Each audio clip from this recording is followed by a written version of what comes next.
Me personally, I am a biology major and I'm also an aspiring physician. In doing so, with the position as Executive Vice President, I plan to push these senators to work on programs that promote total mind, body, and spiritual wellness by having one-on-one weekly meetings with them. Developing a relationship with these senators, from my RA experience, I have one-on-one weekly meetings with my RHDs. And in doing so, I develop a comfortable relationship and also allowing them to, I also feel that my ideas and things are respected.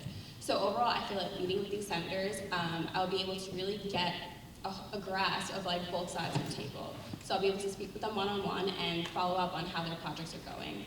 I'll be able to also, express my own ideas without, persuading in one way, but follow up with those who are specifically inclined to promote the same ideas. Thank you. So I guess my rebuttal to her reasoning for wanting to run for Executive Vice President, I have experience in working with the programming committee. So I believe that me working with the larger staff and being able to break down what needs to be done and actually making it happen. So being that I have this position, I feel that this can carry on to my position as Executive Vice President. And in doing so, I feel that I'm very organized. Okay. Our next question is for the treasurer candidate, Alex. Last year you ran for VP of Student Life. Why did you choose to run for USG treasurer this year?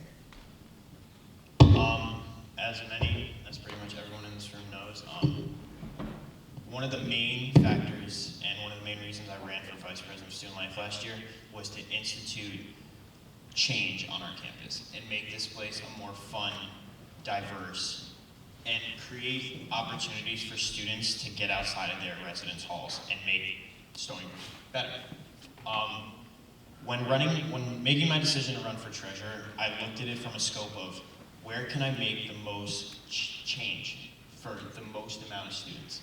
Sadly, I only have 1 year left on campus. And while I have accomplished a lot, there's one thing that I can say I genuinely would want to lead with. I want to create change, and I want to make this campus and the experience that I had, the experience for every single Seawolf who steps on campus. That's something that means the world to me. I love Stony Brook. This is my home. And I want to make sure that everybody, whether they live in a residence hall, whether they drive 2 hours to get to campus, are experiencing that love. And I think this is a position that being on SAP or being the VP of Student Life, you can hit a big amount of people. Our concerts have 4,000 people at them, but that's only 1/4 of our community. Our clubs and organizations hit vast amount, more than that. And the ability to influence all these people and really, really make a change to so many club leaders and people that attend these general body meetings, I think can really, really make Stony Brook the place that it was to me, to every single person. Okay, thank you. And since we're talking about, I guess, we talked about what people have run on last year, so another question for you, Lydia, is why does your experience in USG make you a strong candidate, and why have you chosen to run for president instead of running as an incumbent for the position you currently have? I think you can ask almost anyone. I truly, truly enjoy being the VP of Clubs and Mores and being able to work with so many clubs and organizations. I know a lot of people may think I'm just limited to SSC, but it's not. It's not just like SSC clubs and line budget clubs, but it's also clubs that are recognized by student activities and really trying to make their way into the USG sphere, for lack of a better term. And I've really enjoyed that, and being able to explain the process to them of how they do this. Like, I meet with clubs basically every week, regardless of the deadline, explaining to them, hey, this is how you do it, this is how you do it. But like I said earlier, I think one of the greatest qualities that I've achieved from that is being a much better communicator. But as president, I wouldn't just be communicating to just clubs and organizations, I would be communicating to the entire student body. And I think I could make better use of my skills of, working with both administration and students and advocating on students' behalf, and just having a much larger platform to do basically what I love, which is advocating on students' behalf, bringing their concerns to the right parties. I really think that is one of the really main reasons I want to be president, as well as other things that I've listed in my answers in previous questions. Okay, thank you. So this question is, what is one thing that you think that you might not have done as well this semester or this year that you think you can do better next year? Being the person that I am, everything I did was not perfect, and I want to do it better, which is honestly the reason why I want to run again. Like, you know, if I had to pick one thing that I think I didn't do right, I definitely did, okay, yeah, I figured it out. I definitely don't think when I came into the position, I definitely didn't know the weight that the chairman of the Student Activities Board has on the board.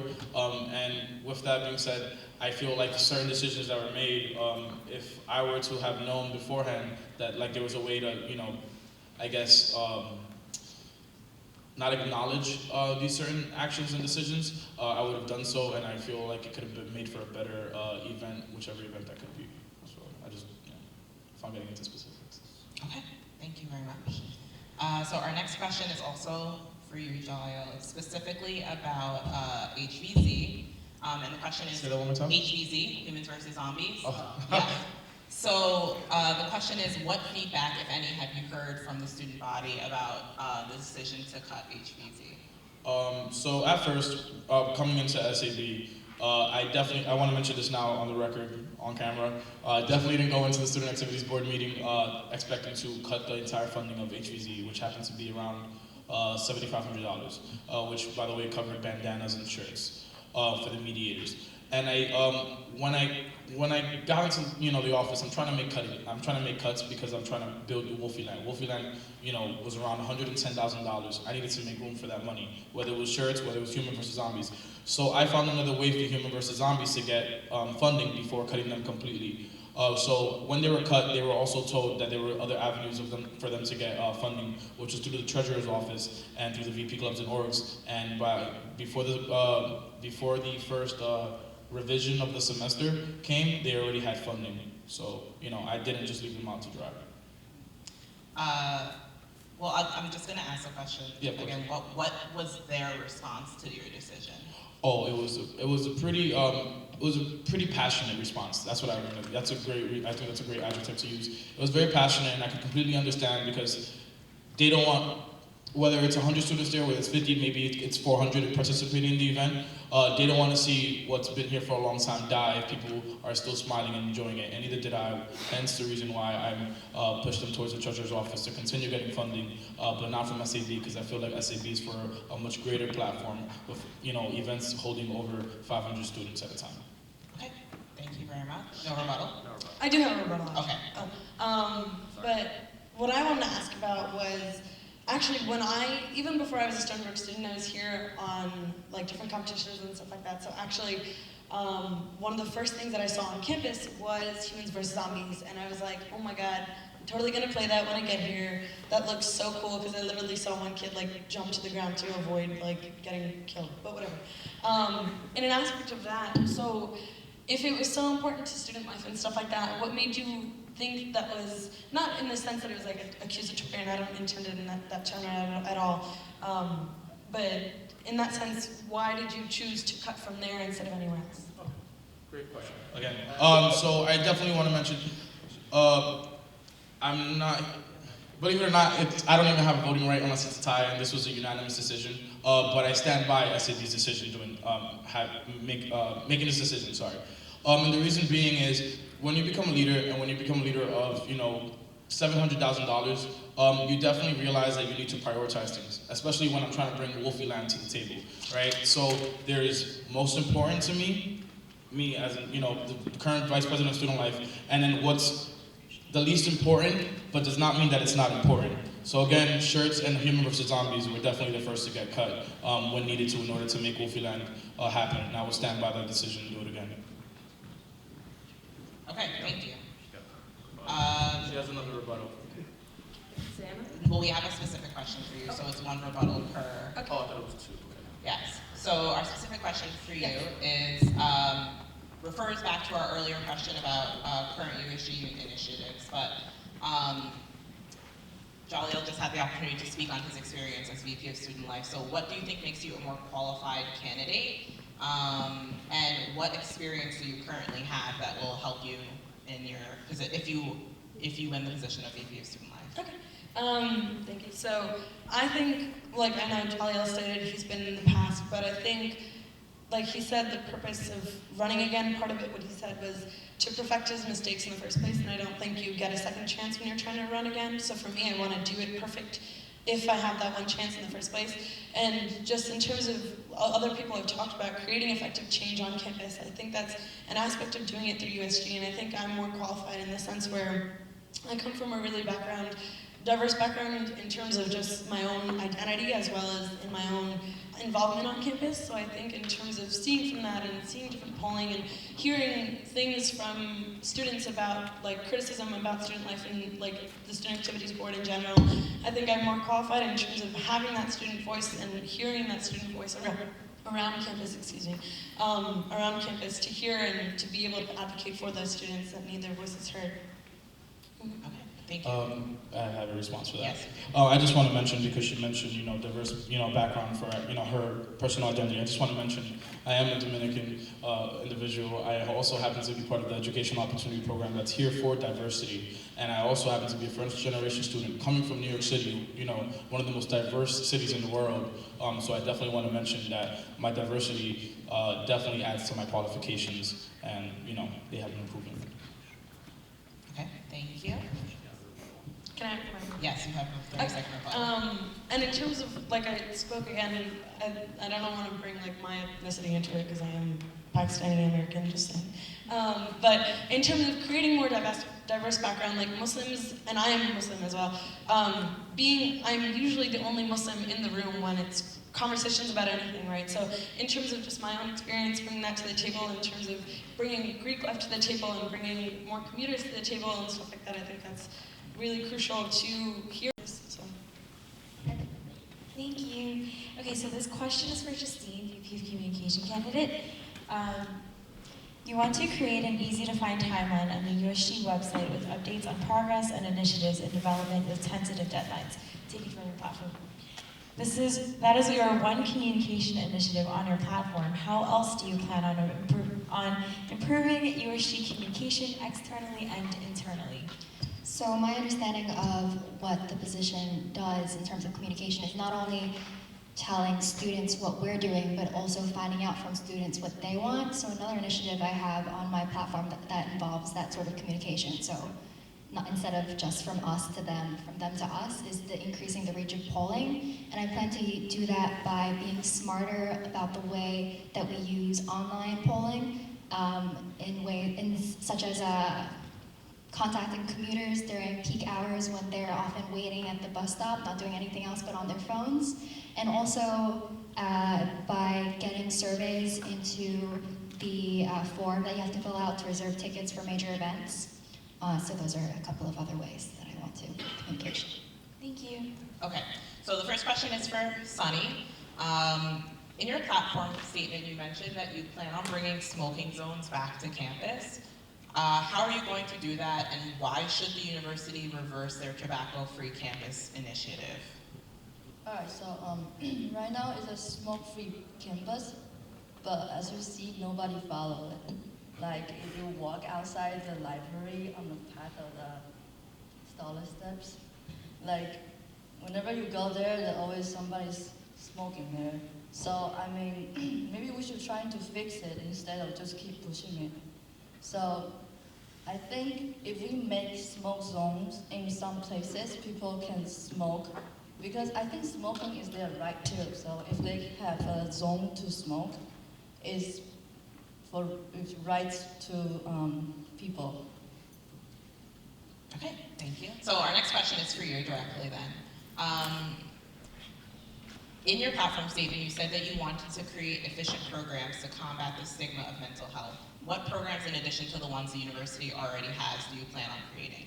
So we actually have a good amount of programs on campus that do that, but well, for me coming into the school, I'm gonna be honest, I really didn't know much about them because it wasn't really voiced about, at least in the beginning programs and when you first enter Stony Brook University. So what I plan to do is make programs where you would hear about it right on campus. So you know when we have freshman student week in the beginning. So I feel like when freshmen come in here, what they want to hear is things that would benefit them. And a lot of times freshmen don't speak up about what's bothering them. Anyone doesn't speak up about what's bothering them because of a stigma.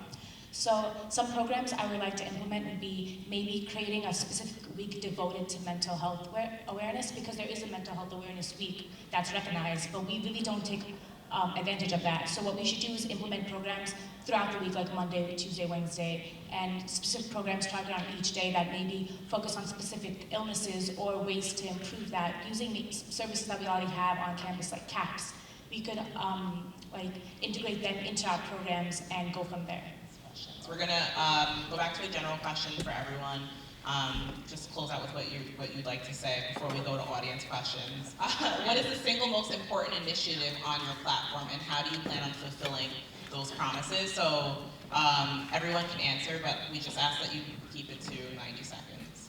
So the most important initiative on my platform statement is to make Stony Brook a sanctuary campus. So I'm sure you might have heard that term thrown around a lot, even though it might have not been sanctuary campus, but it might have been sanctuary city. And the reason I want to make Stony Brook a sanctuary campus is because we're so diverse. We have such a large population of international students, and I want them, like I said earlier, I want them to feel safe on this campus. I want this campus to be basically a safe haven for them. And some of the, I guess, things that are entailed in the sanctuary campus is creating a distance learning program. And what that entails is basically, in the case that a student is deported for whatever reason, they'll have the opportunity to complete their degree abroad, because we don't want them to feel like their time that they spent here was wasted. Another thing is ICE, if you don't know it, is basically the immigration cops. They can't just come on campus and arrest any of our students on basically information. They said, oh, this person's undocumented. Like, they need to actually have a warrant. So those are just two of the things that I would really like to focus on that underlie that sanctuary campus. So I think the most important thing that on my platform is the course rotating policy, right? So right now, if you get a C in a class, and you're getting an A, the average of that would be in your transcript, right? In your GPA. So a lot of schools have policies where you have some grade forgiveness, right? So you can retake the class and get a change to the grade you got the second time around. So as I said previously, I'm working with the provost right now to get a change. And the way we're doing it is that, so Stony Brook's part of the AAU, right? Which is this very prestigious organization, this American Association of Universities. They have the top public and private universities amongst their ranks. And so right now, I'm compiling a list for him of all the policies for public and private universities. And already I found Iowa State, Michigan State, Rutgers, and so many other schools have policies similar to the policy I'm advocating for. So there definitely is, a tangible reality. And the provost himself has actually supported this plan if we have, if there's precedent for it in other AU institutions. So there's an outline for what I want to do. And I think that if given the privilege and honor to become the next president, I can get it done within the next few months. So I would say my most important initiative that I have on here is to seek out student input on initiatives by hosting town halls and having open forums to engage the campus community. So I already have a good amount of experience with this. Maybe not a smaller way, but one way I would do it is online, but also hosting town halls with representatives. So I've done this in the past with campus dining. I've had members from FSA and Sodexo come and talk to students and give information about how everything was changing right after Eastside Dining opened. I hosted one with RHA and Student Voice on campus dining to talk about all the changes. And I also, any students were allowed to bring up any questions, comments, concerns, and everything. And get information straight from the sources. Also through this, we see the issues that students have. So I'm currently working on setting one with campus residences as well, so that should be coming up soon. But as we've seen, like what we've heard before, senator projects or party projects are not always like feasible. So I believe that every platform that's part of my party and my own individually is a feasible thing that can be done.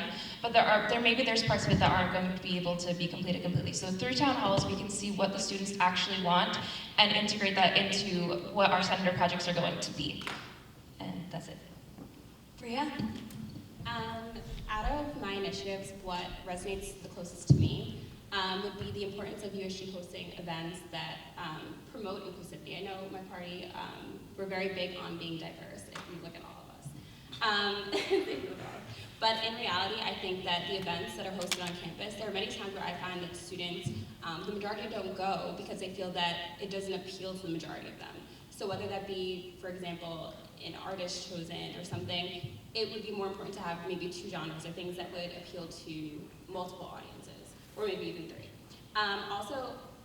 It is very hard to appeal to every single person, but at the same time, I feel that we should be able to stand for subcultures as well, not only your ethnic background. So whether that be hosting smaller events, although we can't, for the large events, we can't really attack every single person, but ultimately Stony Brook is home, so I believe that it should feel like it, and people should be able to find pieces of themselves in every aspect, everywhere they go. So. Just to clarify, party platform or my individual platform? Individual. All right, my individual platform. So one of the things that I definitely spoke about, that I definitely listed as one of my initiatives, is securing a bus route to Port Jefferson. I've actually already been working on it. It was also one of my initiatives from last year, and it still is one of my initiatives this year. And the reason being that it's still, it's actually possible, is I currently serve in a diversity, the community diversity working group under the president's office, which is basically a committee put together to spend $1 million on how to make the campus feel more diverse and the community more diverse. I advocated that a large portion of making students feel like this, that this is home, whether or not they're a commuter or a resident, mostly for the residents who feel like there's nothing going on campus, is to get routes to external parts of the community. So like if there were to be a permanent bus route that would be able to go to Port Jefferson on the weekends, maybe Port Jefferson will liven up. Maybe the community would feel more like a college town, whether or not the people who live here want that. So that's one of my initiatives, and that's what I'm still fighting for. I think the initiative and platform that I want to work on the most is just having better voices heard and having kind of almost reprioritizing the student activities board, because I had a friend that said, she was like, oh, I tried to have this certain event happen and it was shut down because of diversity initiatives, and because like a lot of their focus was more of having people come through to the events instead of having like solid events, and I'd rather believe in quality over quantity. And so I think a really big aspect of that is making sure that like every idea is heard and really focusing on that concept of like that you want to have really great events and that you're not just having events for the purpose of people coming through. Just if you want to have like free ice cream or something like that, instead of having that, like really, really great quality events that create conversation and create diversity and really implement diversity and inclusivity in all of that. So I want to focus on that. Can I rebuttal? No one else has rebuttals. Sorry. Thank you. Alex? My turn? All right. Once again, I'm going to say it again. I've said it 3 times already in this debate. The lifeblood of our campus are our clubs and organizations. If they're unable to fulfill their mission statement and truly make a difference to the people who live on our campus, if we can't do that, I don't think USG should really be in existence. Basically, one of the biggest things that I felt that Treasurer Barad did, who's my big sister, and I'm very proud of her. I'm going to speak about her. One of the best things she did as treasurer was she held open forums, and she had a very inclusive Facebook page, and she posted reminders about budgeting stuff and frequently asked questions, and that's really something that I want to harp on and make sure that I continue if I get the humbling privilege of serving as the treasurer. Definitely making sure that the clubs have the information they need in order to meet those deadlines, to make sure that they can get their grants in time, to make sure that they're able to fulfill their mission statement to the fullest of our ability and their own abilities. Creating a stronger leader of tomorrow is one of the biggest things that I want to do, and making sure that student leaders in every single club and organization are able to flourish under my administration would be probably the greatest thing I would hopefully be proud of. Thank you. the most important initiative to me is making it easier for students to see and understand what USG is doing, because I know that a society can only function as well as it is informed, and they have the responsibility to know, as students in this university, what is going on and what changes are being made, what changes are trying to be made, with full transparency. I believe that USG must be held accountable and that they must be responsible for what they're trying to do. I believe that my position, biggest priority is getting USG to work as well as it possibly can. And one of the biggest things in doing that is having them know that everyone can see what they're doing. Thank you. So the VP of Academic Affairs, we'll go with Nicole. The one thing I'm very passionate about on my platform would be, like you mentioned before, bringing light to mental health awareness, as well as providing more support and help to those who are victims of sexual assault, because when it comes down to it, these individuals are students on our campus, and as a university we promise these students that they'll have a fulfilling educational experience and they'll be able to have a promising future. But how can we do this if they're being plagued by issues that they can't really speak about because of stigmas involving the issues talked about?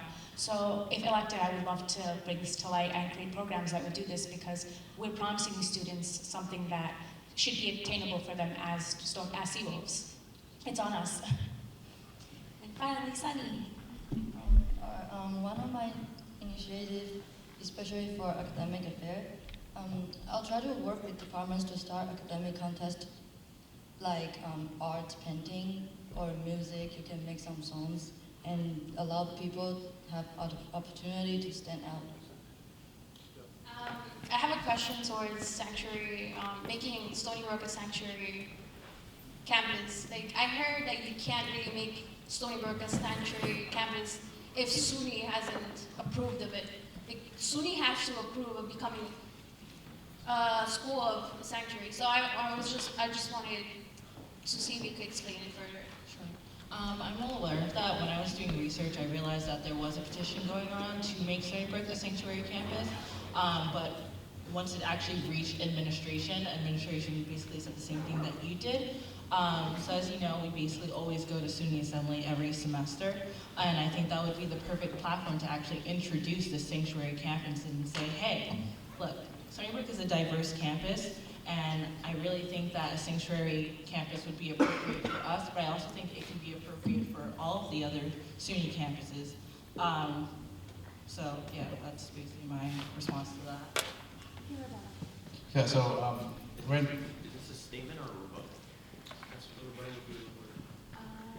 Statement. This is 90 seconds. Yeah, so right now I serve as the sole student on the University of San Diego that actually crafted up the resolution in response to President Trump's travel ban. And we looked into doing a sanctuary campus. And actually, SUNY Legal has informed us that it is in no way possible to do so. Right? So we can never make this campus a sanctuary campus. This, it is, to be quite frank, another empty promise, right? So it's one thing not to be able to get to your campaign initiatives, right? It's another thing to promise things that are not possible. It's the same thing to promise LIL tickets that will be discounted if something happen. And the same thing with ACs that are too expensive to get put in residential dorms. One thing I can tell you that can happen, right, is Senator Laval, who actually proposed legislation to monitor foreign students in New York State. I worked with him personally to make sure he pulled that bill. And in that stead, we've worked with him, I worked with him as a Muslim to pass legislation for diversity. And right now, there's a bill in the state Senate advocating for TAP renewal.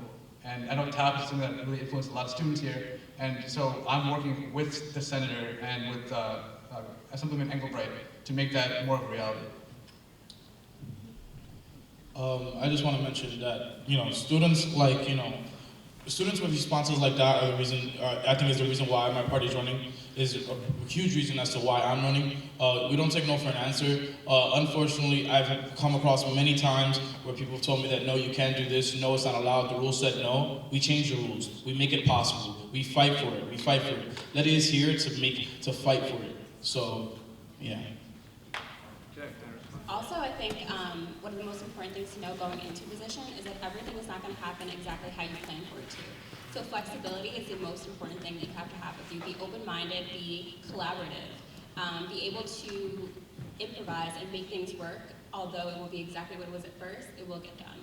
Sure. Okay, so Party Next Door will also get 2 rebuttals since you just had 2 rebuttals. And yeah, sure. So I want to hit those 2 points, right? It's one thing to have an open mind and be adaptable to change, right? It's another thing to promise things that can never happen, right? This kind of eligibility can never happen. We have no power over that at all, right? ACs and dorms will never happen, right? So these are things that just cannot occur. And to Jalil's point, you can't change the law of this land, law of the state, law of the United States, right? Because we're not in that position. You know, I'm president of Stony Brook, not president of the United States. Okay, Party Next Door has their second rebuttal. So, Jalil of the Lit Party said that one of the reasons that he's running is because they believe in not taking no for an answer. I just wanted to ask why. This is gonna sound kind of harsh, but why? Well, I'm gonna stop you because it's a rebuttals, and I ask that you not ask a question directly to him, that you just. Oh, okay, well then I'll just make a statement. Okay. But Lydia took no for an answer when she wasn't able to push 2 of her initiatives through. Excuse me. You took a no for a statement. Okay, thank you. So we're gonna move on to the next candidate question. Audience question. Hi. So this is for anybody. So as you all may know, I don't know if you all know, part of my platform was to, when I ran for treasurer, because I was treasurer last year, to create open forums for clubs and organizations with the purpose to educate them on not only how to become better student leaders, but how to help the student body in any way that they saw fit. So that was my main goal, and I worked very hard to create my legacy around that. What do you want your legacy to be? Why USG? So, honestly, wholeheartedly, I truly believe that I don't want to leave a Jalil legacy here. I'm not here for me. I'm not in this position to make me smile at the concerts when the concerts are done. Yes, it's going to be a great feeling, but I'm here to make everybody else feel good, So my legacy is USG's legacy, and I do believe that what I want to leave is an exceptional organization who, runs independently from administration. I want to be able to leave a legacy that is strong, firm, and honestly remembers that they're in charge of their own money. And what I mean by that is we all pay this out of our pockets, whether our parents pay for it, whether it's our loan, whether it's you're working 40 hours a week to pay your own tuition. To remind the public, to remind the staff, to remind the administration, even janitors, for God's sakes, that this is our money and we're going to spend it how we feel fit, and we're going to regulate it how we feel as well. So to make it very independent is truly what the legacy of USG that I want to be. Sorry, came out a little crooked. Thank you. Speaking for myself, and I'm pretty sure speaking for my entire party, EC, senators, the reason we all took the time to do our petitions, to write our campaign posts, to do all these things was because we truly want to make Stony Brook a better place. USG, in my opinion, should be and has been under President Lee an advocacy along with funding clubs and organizations. One aspect of USG is the funding. We do have $3.6 million. That is a big thing in the room. But one thing that President Lee has especially advocated for and fought for, and hopefully if President Zubair or future President Zubair gets elected, he will continue that and fight for issues that are plaguing our campus. As a community, as Seawolves, as students, as United States citizens, and international students, and everyone who comes to our diverse campus, we all want one thing. We all want to be happy. We all want to live in a place that we feel confident, safe, and protected. Speaking on specifically for me, leaving USG, what I would want to do is make sure that clubs are set up for the future. Making sure that there is precedent set that they are going to be taken care of by our undergraduate student government. Making sure that there is resources available, so whether I'm the treasurer or whether anyone else is the treasurer, that they are taken care of and that they can fulfill their mission statements.